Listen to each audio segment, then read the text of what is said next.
Hi, I'm Dr. Boyce Watkins from Your Black World, and you know that one of the things that we'd love to explore and talk about is the state of young black women. I'm a father of daughters, so I'm definitely always curious to learn and grow and expand my own thinking on this issue, and also help the community to do the same thing.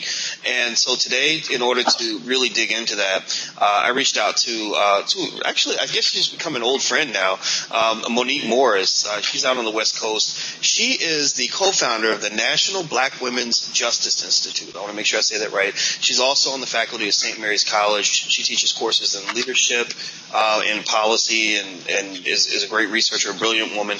She's also the author of the new book, Black Stats, which I highly recommend people going out and buying. It reminds me a little bit of the James Morton film Hoodwinked. It may maybe even a deeper exploration, in the sense that she helps to debunk myths in the black community, or it also provide nuance, as she says, and texture to existing preconceptions we might have. So, in other words, she helps us all get smart, and I appreciate her for that. How you doing today, Dr. Morris? You are Dr. Morris. I am Dr. Morris. Thank you. You're welcome. My mother told me to always give proper respect. Okay, so you're out on the West Coast. It's nice and warm and early in the morning, and I appreciate you hanging out with me today. Now, let me ask you this. First question I want to ask. I want to start with your book. In your book, you told me that you dig into statistics. You said Khalil Muhammad actually wrote or contributed in terms of writing the introduction. Introduction. Yeah, and Khalil, brilliant man. He's up in New York City with the Schomburg. Now, first of all, what motivated you to write this book, and what did you accomplish in the context of writing it? So what brought me to this book was the opportunity to explore in greater detail some of the information that is circulating in the public domain about the conditions of Black America, and the desire to really begin to shape what I call a statistical narrative to better and more accurately frame how far we've come and where we still need to go. Statistics, as you know, shift and change, and the stories that accompany them shift and change. But what doesn't change is the way in which we interpret information based upon what we think we know, right? So the dominant narratives in society, our own thinking, our way of interpreting these conditions are all things that Dr. Muhammad explores in the introduction, particularly from an historical lens. And he sort of brings in a conversation about how W.E.B. Du Bois used statistics and wrestled with statistics and wrestled with the way in which people use statistics, particularly around criminality and Black identity, and begins to shape, I would say, a way that we might understand how to use this book, Black Stats. I have always been encouraged to participate in conversations about the conditions of Black America, and that for me really began to take shape at Columbia when I was lucky enough to work with Dr. Man Marable, who was my mentor. And one of the things that he taught me about research and about the way that we need to construct our own narratives about Black America was to see the scholarship that we produce as intrinsically linked with the conditions of our community. So you can't be a scholar and not have conversations with people. You can't call yourself an academic and not really critically engage with real people who are living these experiences. Even if you are a Black person and you walk through life as a Black person, you got to stay connected to community. So for me, this book was an opportunity to begin to shape what might evolve as a new agenda to really move into some of these spaces, to link academic work and scholarship with the lived experiences of Black Americans, and to hopefully inspire conversations like the one we're having, like the ones I've been having around the country, that allow us to talk about, again, how far we've come, and where we're going. I don't think that there is a solid Black agenda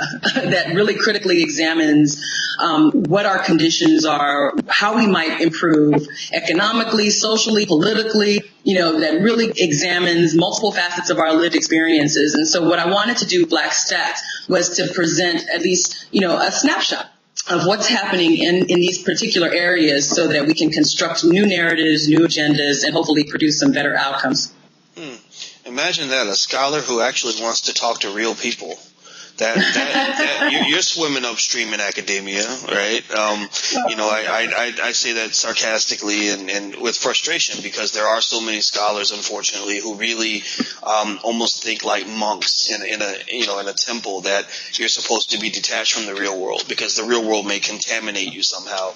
And the idea of you stepping out, into the world and bringing your scholarship to the people, learning from the people, working with the people, I think that really does help you dig to the core of true scholarship. It's almost like the difference between, Jesus versus a mega pastor, right?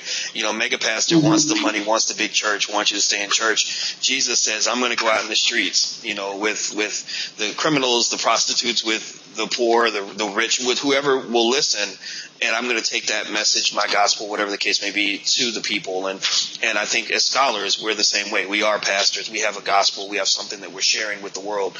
And also at the same time, learning from the world, right? The best, in my opinion, the best way to be a good teacher is to first learn to be a good student. That means sometimes you got to shut up and listen and not assume that you learned how the universe works by reading a book. Now, you and I had a conversation before we started where we talked about what's going on with young black women, particularly the influences of reality television. I'm really intrigued by that, and I have my own opinions. And people kind of, I think, watching might know what I think about it. But I am dying to hear what your assessment is, particularly since you've studied this so closely. Black women have long been affected by a public narrative that categorizes our femininity and identity in ways that are counterproductive. Reality TV is not reality TV. It's unscripted, scripted material. So, I say that to say that everything that we think is real, we need to critically examine. The production of a black female identity that is angry, that is hypersexualized, that is, rendered vulnerable to other forms of exploitation are not things that are new for us. The ways in which these dominant ideas sort of float in and out of our public consciousness, our presentation on television, our presentation in other forms and other media, are things that we've been battling with for a long, long time. The womanism framework around how we construct our own identities and battle racial oppression and gender oppression simultaneously are certainly alive and well. So when you see people fighting, you see people engaging in this sort of loud confrontational space, and you see, this quick temper, this, it makes for good TV. So people see it as entertainment. But what they're missing is that it feeds upon some of the implicit biases and implicit understandings that people might already have about black femininity. And it sort of co-constructs a public narrative that forces us into this space of thinking all black women are a certain way, when in fact we know that's not true. We see these, so we have these sort of siloed conversations, right? Like the sisters, and you got the other people, these other women that people tend to think are not worthy of our respect or worthy of our engagement. And that sort of false dichotomy is produced by a lot of these images, by these sort of public conversations that we have about hood rats or people who are considered ratchet, or, who are operating in a space where they're still trying to construct their own identity and move through life, understanding how they're going to position black femininity. But it's all within this, unscripted, scripted space where we're not critically examining the conditions that might lead certain people, regardless of their racial or ethnic background, right, to a particular type of behavior. So for me, when I see, I don't watch a lot of these shows because I don't think they serve any positive purpose. I certainly don't expose my daughters to them, and because I don't want them to learn things, or at least learn what society might present for them as their black female identity. Because we work very hard on making sure they have their own say in who they will be. And yet so many, these shows are wildly successful, right? So someone's watching them, right? And people are celebrating them and laughing at them. And, my personal feeling is that it produces for us, an undermining of Black femininity and almost an excuse and justification for the invisibility that Black women face when they step out into the world in real time. Well, Dr. Morris, I want to tell you something that a young lady told me when I mentored her, and I remember I asked her. I said, and she'd done something actually. She'd actually gotten in trouble, and I was really surprised. I said, this isn't like you. Why would you do this? And then I noticed that there was just something wrong. I said, are you okay? You're not acting like yourself. You just seem edgy and irritable. And she finally told me, she said something is wrong. And I said, well, what is it? She said, I just get tired of going to school every day with girls wanting to fight me all the time.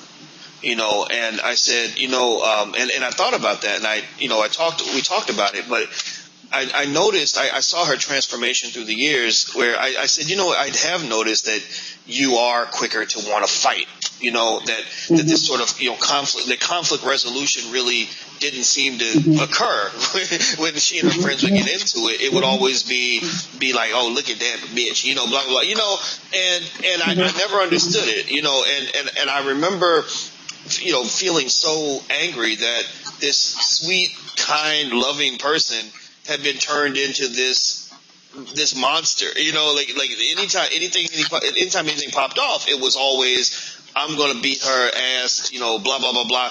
And, honestly, I'm sorry. I can't help but to think that what we're seeing on TV is affecting how girls are dealing with each other, that girls are being bullied in the same way Evelyn Lozada bullies women on Basketball Wives. Again, this is my observation as an armchair scholar on this issue, also as a father, as a human being, as an expert yourself, and as someone who really studies, carefully studies what's going on with Black girls. Do you sort of see things happening when these girls are 10, 11, 12 years old that wouldn't occur if reality TV were not so popular?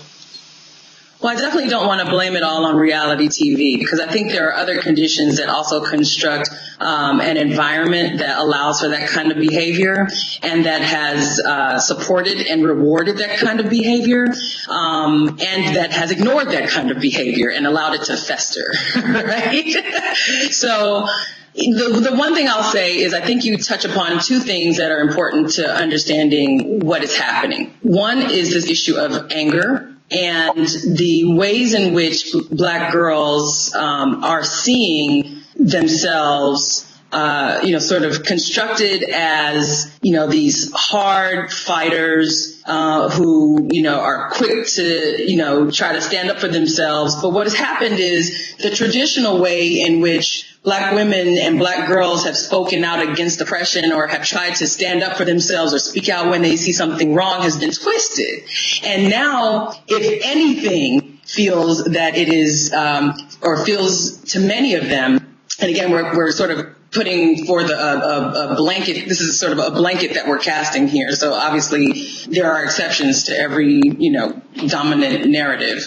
But the ways in which Black women and girls have stood up against oppression is twisted now so that they stand up against things that are petty and small and feel like they've got to fight and, sort of take up arms over the smallest of issues. And then you have to dig a little deeper, right? Because you're like, why is this so serious, right? Why does this have to be, an instant reason for you to fight, And ultimately, when you start to dig and you talk to these girls, you'll find that many of them have felt disrespected. And at the end of the day, they're not feeling that their humanity is recognized, or they've been subjected, as you were mentioning with, your mentee, they've been subjected to a fair amount of bullying that has gone under the radar.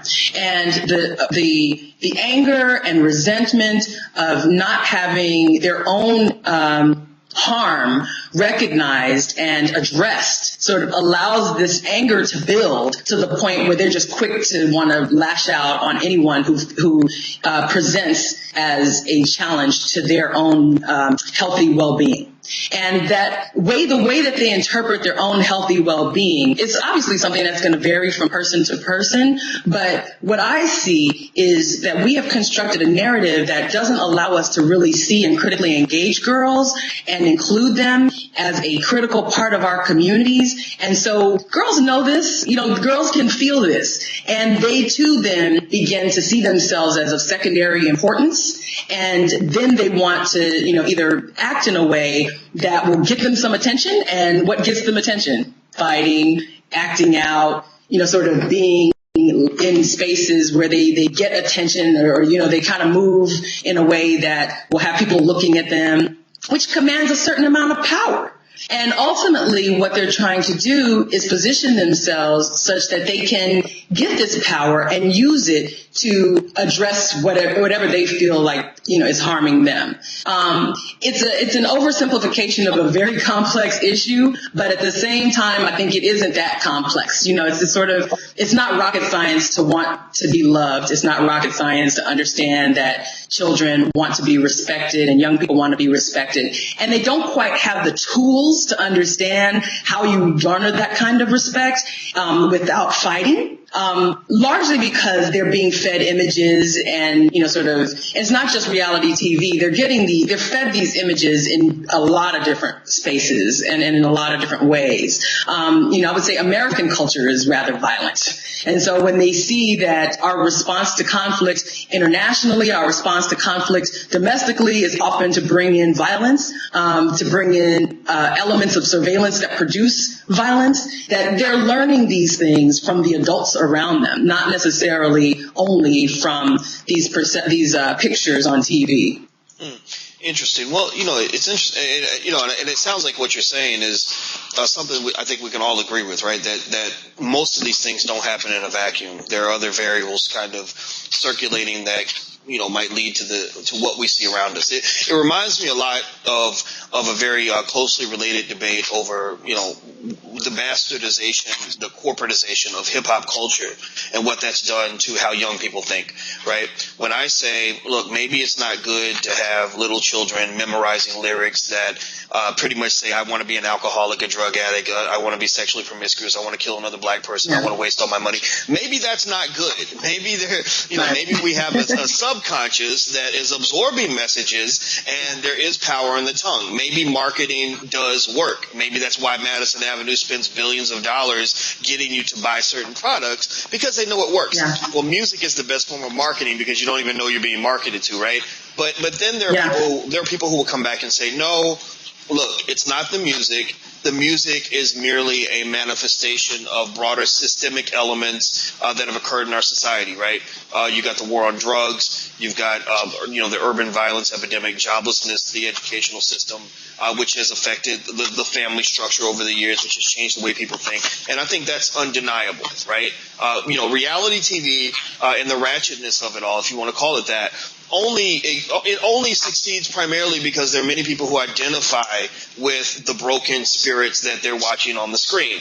Like, for example, this the guy Steve, there's a guy named Stevie J on one of the shows who has a bunch of kids and a bunch of women. He's $1 million behind in child support, and he actually used to date the woman who's now making the sex tape that they're promoting through VH1 as part of her brand as reality. I mean, it's getting to a point we're hitting what they say in Star Trek, going where no television network has ever gone before, right? And so people identify with that because we've got a society where this is happening so much. But here's the interesting thing to me. It is true that these systemic factors might create the environment where these sorts of images are going to be successful. But at the same time, we've got corporate America really putting the fuel in the engine, so to speak, and mass marketing this dysfunction. Really, presenting it in a way that is favorable, that is acceptable, that's enjoyable, that's cool, that's trendy, to the point where, if you've got a choice between attaching yourself to your healthy side versus your dysfunctional side, you're going to grab your dysfunctional side because that's what's selling right now. That's what people are going to love about you. That's what's really going to work, right? Because, for example, I could say as a man, every man grows up with the devil and the angel on his shoulder every day of his life, just like women do too, I'm sure. And if people are saying, no, the devil side of you, That's the cool part. That's, let's pull out the inner Lil Wayne. I could respect women, but wait, Lil Wayne gets millions of dollars for disrespecting women. Women like him more because he's so disrespectful. He's hooked on drugs. He's drinking all the time. He brags about these sorts of things. He's violent. So if I adapt to this behavior, not only are there no penalties for this, but I'm actually going to be rewarded for this. That's real.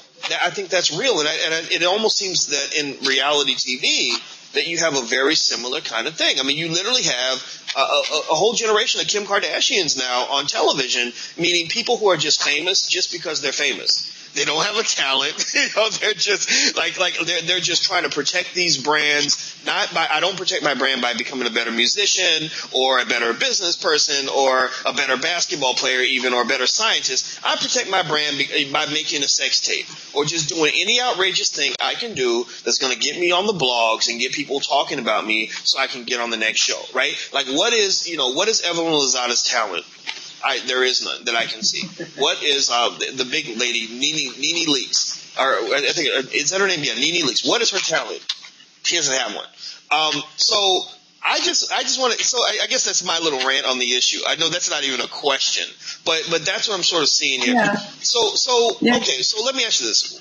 In terms of solutions, we can't just sort of burn the building down just to see the fire and the smoke. Yeah. Maybe there should be some light here.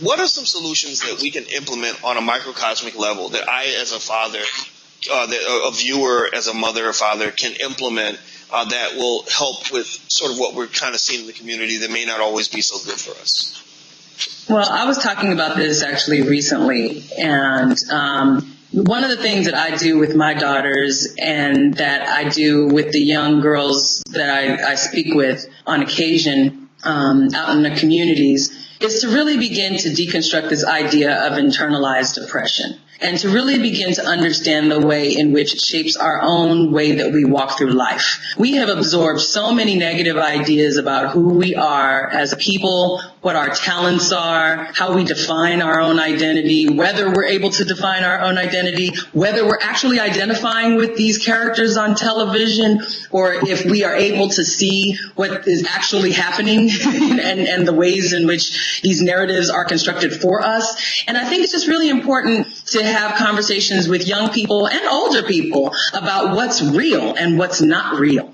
And to do that in a way that allows us to say, let's understand, first of all, what Hollywood is, okay? And secondly, let's understand that these are industries that profit from the exploitation of a particular narrative. That narrative is not necessarily your lived experience. And when people start to understand that some of it might be a little bit of their experience, but then it's blown out of proportion or it's sensationalized in some kind of way, they kind of say, all right, I get it, but it's fun. And people ultimately are looking for a way to either cope with what their lived experiences actually are, if they are harmful, or they're trying to figure out a way to make light of a situation so that they can feel more normal than they might feel if they were to understand that their conditions are perpetuated by systems and structures that sort of condition a response in them to be harmful to each other. So what I think we need to continue to do is to continue to have conversations with each other, continue to critically examine what structures, programs, are alive. And then, ultimately, I believe we put our money where our mouth is. If we don't really like this stuff, don't buy it. If we don't really want to participate in these conversations, don't participate in them. I believe in censorship for young people. I don't think that it's appropriate to have little kids singing all this stuff. I think we should have conversations about the ways in which our music dehumanizes us in ways or limits our own understanding and ability to critically engage. It's one of the things that I include in Black Stats is the study that talked about 41% of Black youth feel like hip hop should be more political.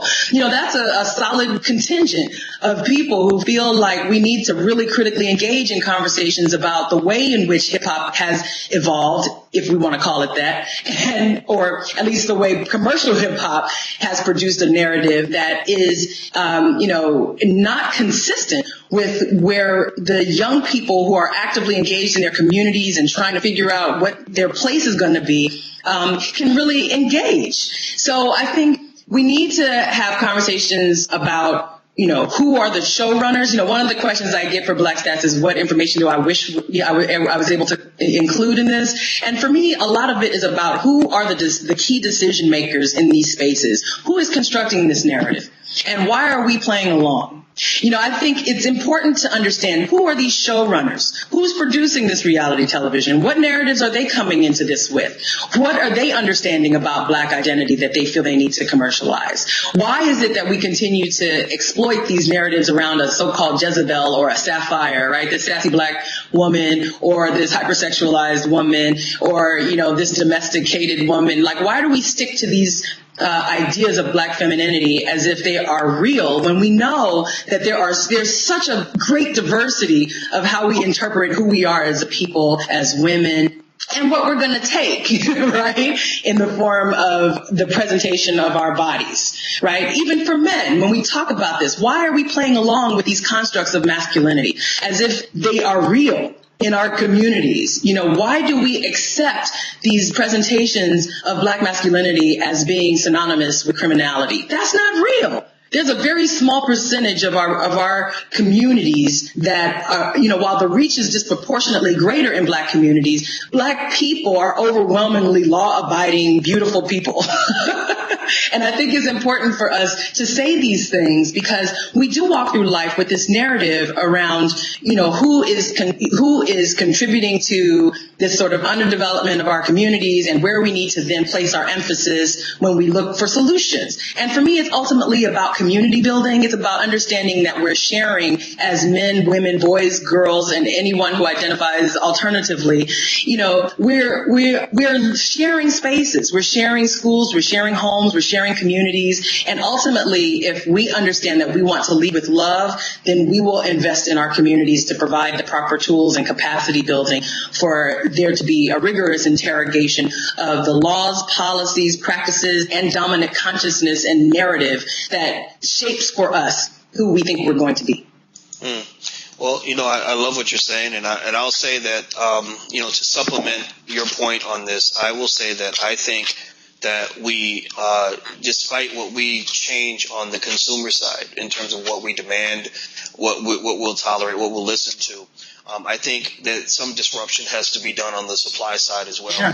If you have a community where drugs are being sold to little kids and they're turning into addicts, you have to stop the drug dealers. I mean, you can tell the kids all day, don't buy the drugs, etc. But the problem is that the dealers will become ever more sophisticated in tricking your child into trying his first hit of crack. And here's the thing. Once he tries it for the first time, he may become addicted. And he may be able to tell you all day why it's bad for him. But once he's gained a habit, it's going to be hard for him to break that. And I think sometimes that's what happens, that, we might have a craving, as you mentioned. Young people want hip-hop to be more political. We might have a craving for a certain style of music. But if you're being force-fed something, and then you're just hungry, you'll take anything because that's, it's all that's available. Well, eventually you start to crave what you're being fed. I can tell you all day, look, I want you to feed me vegetables so I can stay healthy. But if you don't supply vegetables and all you're giving me is junk food, eventually I'm going to get hungry and say, you know what, I'm going to eat this candy bar. And eventually I'm going to realize, wait a minute, candy bars taste better than carrots. So you eventually, after a while, if you ask me, well, what do you want, boys, to eat today? I'm going to say, I think I'll have a candy bar. Right? It takes a lot of will for me to say, no, I don't want candy bars anymore. I want carrots now. By that time, I'm 400 pounds and obese. And I think psychologically, we have a segment of our community that unfortunately has become obese. Or as Minister Farrakhan said in a forum that we had recently, and I keep going back to this because I love how he described it, he said there's a segment of our community that is effectively dead. And now if Rush Limbaugh says this, it definitely comes off as being racist. But when he says it, we know it's coming from a place of love. In that he has, he's advocated for Black people, built his life on it, in his own way. And so we know that it's coming from a place of at least some degree of truth. So I applaud what you're doing. I love it. you really awakened something in me to help me sort of dig out the intersexist. I believe every white person has a little bit of racism. In fact, a lot of black people have racism too, right? We hate ourselves sometimes more than other people hate us. And I believe every man has something inside of him that needs to be dealt with when it comes to sexism. The same thing with women as well. I think there's an accountability on both sides, because when I had my conversation with Maria Lloyd yesterday about this, I said, I hope you understand that while we can certainly fault men for disrespecting women, I often sit back and wonder, why are women sort of going along with this? If an artist makes a song where he says, you're nothing but a sex object, you mean nothing to me, women are nothing but B's and H's, and in fact, after we're done having sex, I might actually kill you and put you in a body bag. I mean, artists have literally made lyrics like this. I'm sitting here as a man thinking, why are women running to the dance floor when this song comes on? Yeah.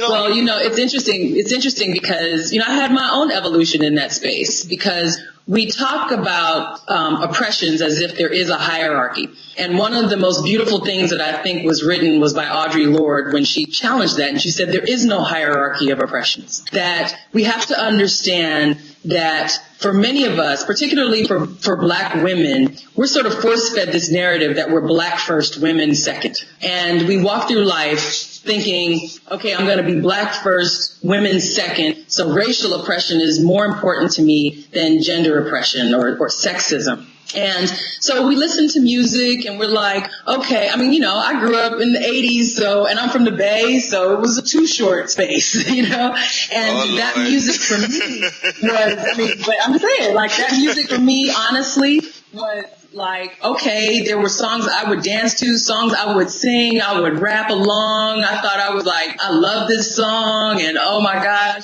And then I realized, later on, I went to South Africa is what happened. I went to South Africa and, Snoop was big, Too Short was still big, R. Kelly was coming out, and all these people in South Africa were saying, they were accepting this as sort of a dominant black American experience, the things that they were rapping about, the things that they were saying. And I was on a college campus and this woman walked by, she was a student, and the brothers that I was standing with called out to her, but they didn't call her by her name. So I'll just leave it at that. They called out to her and they called her a name, and she responded because she felt like, as a young person who liked hip hop and who was trying to be cool, and we were black Americans in South Africa, she was trying to hang out. And so when her South African, male, counterparts called her this name, she acted as if she was actually going to respond and she was going to come over, even though they were calling her this name, like, hey, come over here. And I told her for that moment, it clicked for me. And that's when I was like, you know what? I'm in a space now where the predominant group of people are black. I'm in a space now where the dominant construct and cultural norm is an African one. And the one thing that they can do is call this woman out of her name as if that was her name, as if that were her name. And I told her to keep walking. I was like, do not respond. Keep walking. And she was kind of confused at the moment because she's like, well, isn't this what we respond to now?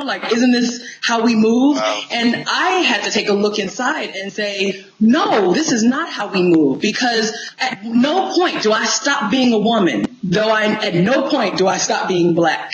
And so we have to understand that when I say there is no hierarchy of oppressions, and when Audre Lorde was writing about this was a way for us to critically examine how we're going to enter these spaces about liberation and how we're going to unlearn a lot of the sort of, again, ways that we've internalized messages about what we're going to do to better our lived experiences in this country and abroad. So from that point forward, I decided personally that I was going to critically examine all the lyrics of songs that I would purchase and or dance to. And that makes it very difficult to have a good time at a party, I'm just going to say, because most of the music is not something that you want to continue to say. But then when I became a mother of daughters, one of the first things I taught my daughters was listen to the lyrics. There's this story of, there's an African proverb and story that talks about being clever and how you have to listen to what's coming out of your mouth You have to pay attention to your surroundings. You have to learn how to be clever.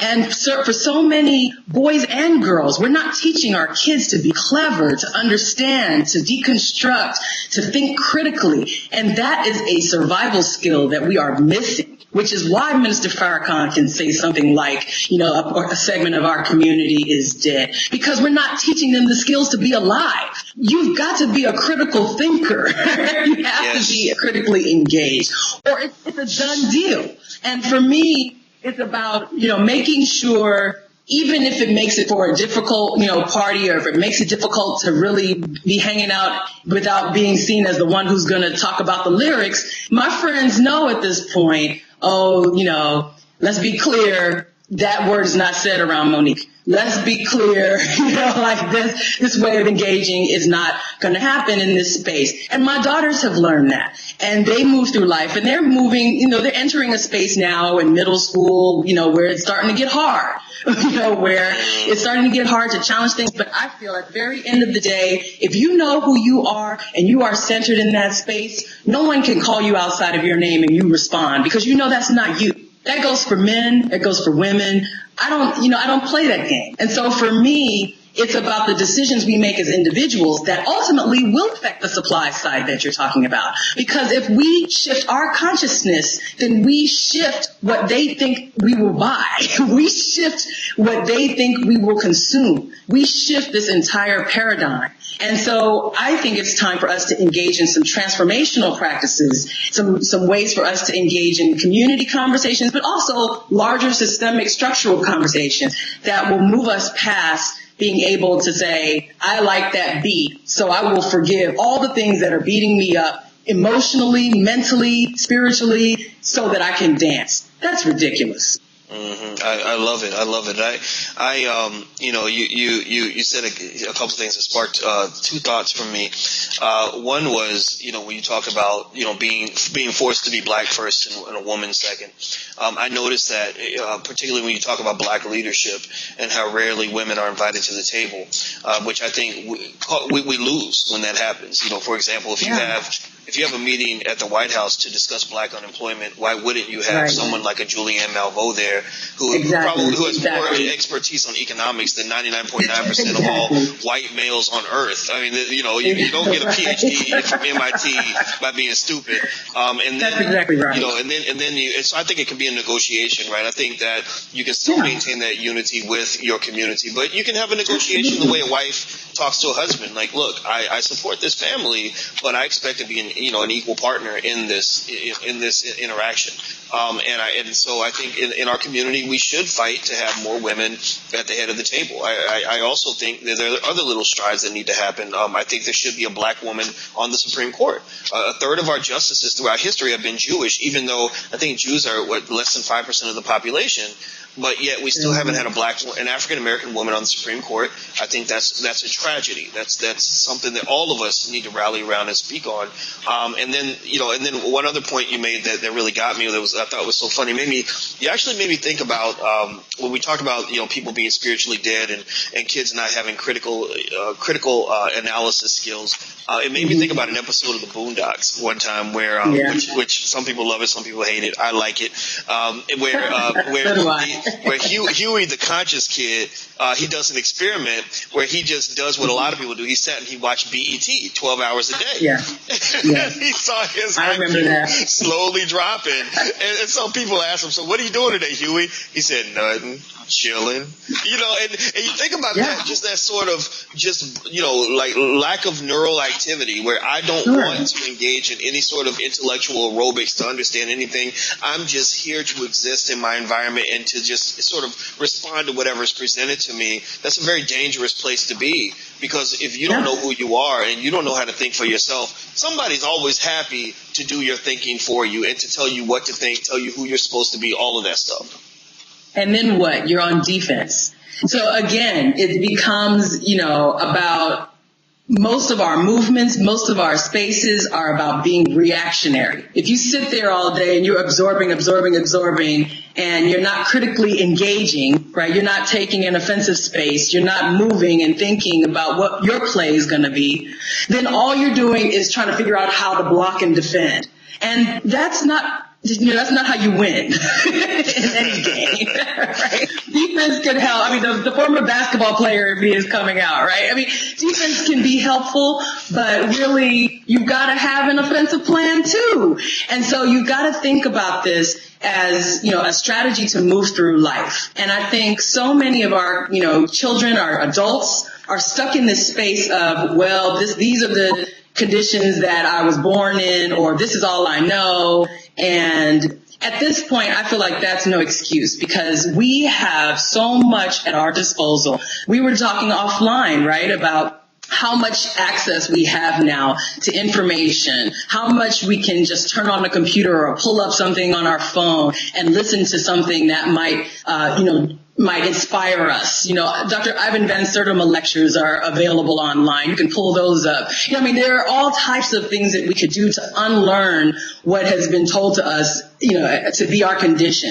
And yet sometimes we don't know where to start. So I think part of it is, and part of the reason I wanted to write Black Stats is to figure out where we want to start, right?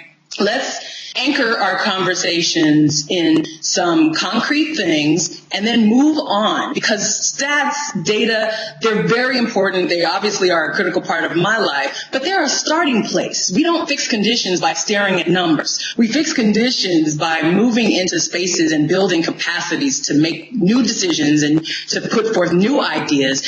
And some of our most brilliant ideas, I'm sure, have not even been heard yet because we're not having the conversations with people who are living these lives and living in spaces that are impacted by these social policies. And so we've got to figure out a better way to move through and develop an agenda that allows for this kind of participatory engagement, because that's when you begin to transform communities. This didactic way of up, down, you control all information and I will tell you my brilliant ideas because I have these many degrees behind, these many degrees and letters behind my name, doesn't mean that, that's a paradigm that, obviously I subscribe to a certain extent because I went and got these degrees, but I also believe that these would be meaningless were it not for the lived experiences of individuals and the care that needs to go into facilitating improved conditions in these communities that I come from, that you come from, all these people, we're all a part of a community here.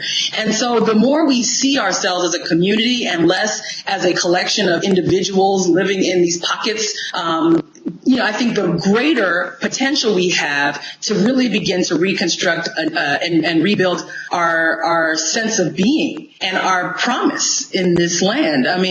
We still function so much as siloed families when we, I think, should really see ourselves as one big family and understand that there are many things that are transferable and many things that might work in certain areas, in other areas. But as long as we're not talking to each other, that's the same old divide and conquer. The longer we stay away from each other, the longer we say my pain is higher than and worse than your pain, then we're not engaging in conversations that are critical. Because if the pain is a little bit harder here on this particular issue, chances are the pain will be harder here on another issue, right? Or more severe on another issue. So understanding that we are all moving in a space that is supported by and also grows from there being pain at all in these communities is important for us. So, I think for that reason, I agree with you that it's very important to make sure that people who gender identify as male, female, or anywhere in between are a part of conversations about how we're going to liberate and move forward in our communities. Because the way that we talk about things now is still very much according to an old paradigm and structure that may not necessarily be where we're headed in the future. And it's an unrealistic way to approach community. It's just unrealistic. We have a lived experience in this country that has long positioned Black women alongside Black men as partners, and the inability for us to deconstruct patriarchy to say I can't talk about girls until I talk about boys is ridiculous. Because for me, we should be talking about them both. We can't talk about boys without talking about girls. We can't talk about girls without talking about boys. So I just think we've got to evolve in our narrative and in our approach to this work, because right now all we're doing is playing a zero-sum game that makes no sense, and it's leading to more tension and anxiety in our communities rather than building the community that is needed for us to actually see a changed outcome. All right. Well, I love it. Okay, so the moral of the story, one of many, is that we cannot talk about boys until we talk about girls, and vice versa, because they say that it takes a boy and a girl to make a baby, and I assume that's not going to change anytime soon. So thank you so much for this conversation, Monique. It's every bit as amazing as I knew it was going to be. Thank you. Thank you. Thanks for talking to me. Absolutely. And everybody, this is Dr. Monique Morris. I don't know if I told you all how smart she is, but that's why I wanted to talk to her, because I just wanted this amazing brain dump and it just, learn it. There's so much to learn, and I'm going to bring her back. We're going to talk more in the future. And just for the record, so people know, Dr. Morris is the co-founder of the National Black Women's Justice Institute. She's also on the faculty at St. Mary's College, and she is the author of the book Black Stats. So remember, when you walk away from this conversation, that you do not win the game by just playing defense. You got to dribble the ball, play some offense, and hopefully we will all go dunk on somebody. Don't be scared to go to those. I'm Dr. Boyce Watkins from Your Black World. Please take care. God bless, and have a wonderful day. We are gone. Peace.